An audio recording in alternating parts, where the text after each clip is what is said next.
حاجات كلنا بنعملها لما ماما الحاجة ما تسيبناش ننزل. امي بعد اذن حضرتك عايز اطلب منك طلب.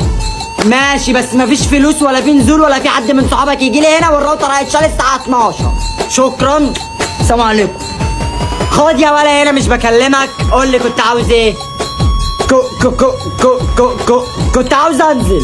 انا قلت من ضمن القايمة مفيش نزول، صح ولا لا؟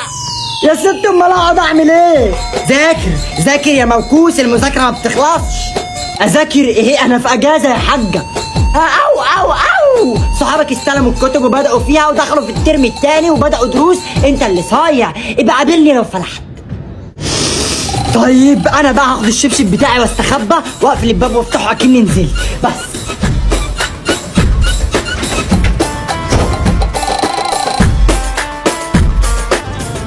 انا سمعت صوت الباب متهيألي. واد يا خالي،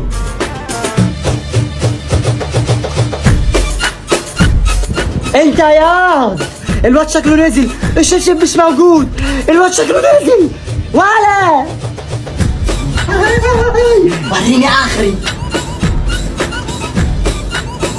طيب وحياة امه لما يجيلي اقسم بالله ما في مصروف لمدة اسبوع. لا يا ست انا بهزر والله، كنت مستخبي والشبشب معاه اهو. حلفت خلاص.